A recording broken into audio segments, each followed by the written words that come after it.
एक त्रिलोचन जी नाम के भगत थे और व्यापार बड़ा था धन का, तो संत शाला बनवाई संतों के रहने के लिए और खूब संतों के सेवा पत्नी सहित मिलकर करते। अब उनके मन में आया कि अगर कोई एक नौकर ऐसा मिल जाए जो संतों के मन की बात जानकर उनको भोजन पवाए।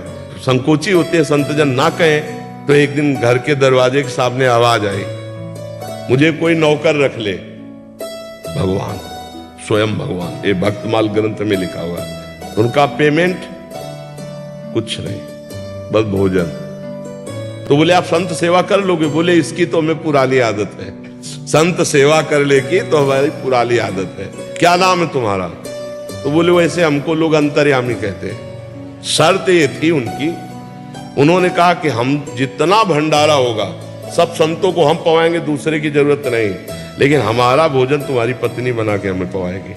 और बोले तुम्हारी पत्नी पीसेगी वो पवाएगी, पर किसी से कहेगी नहीं, और जिस दिन कह देगी उस दिन मैं चला जाऊंगा।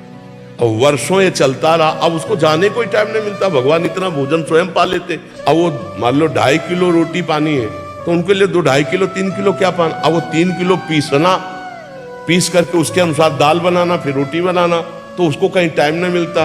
एक दिन समय निकाल कर पड़ोस में गई तो पड़ोसन ने कहा कि बहुत दुबरा गई हो। उनका बताना नहीं, हमारे यहाँ एक नौकर आया, बहुत सेवा करता है पर बहुत खाता है। अब वो अंतर्यामी भगवान अंतर ध्यान।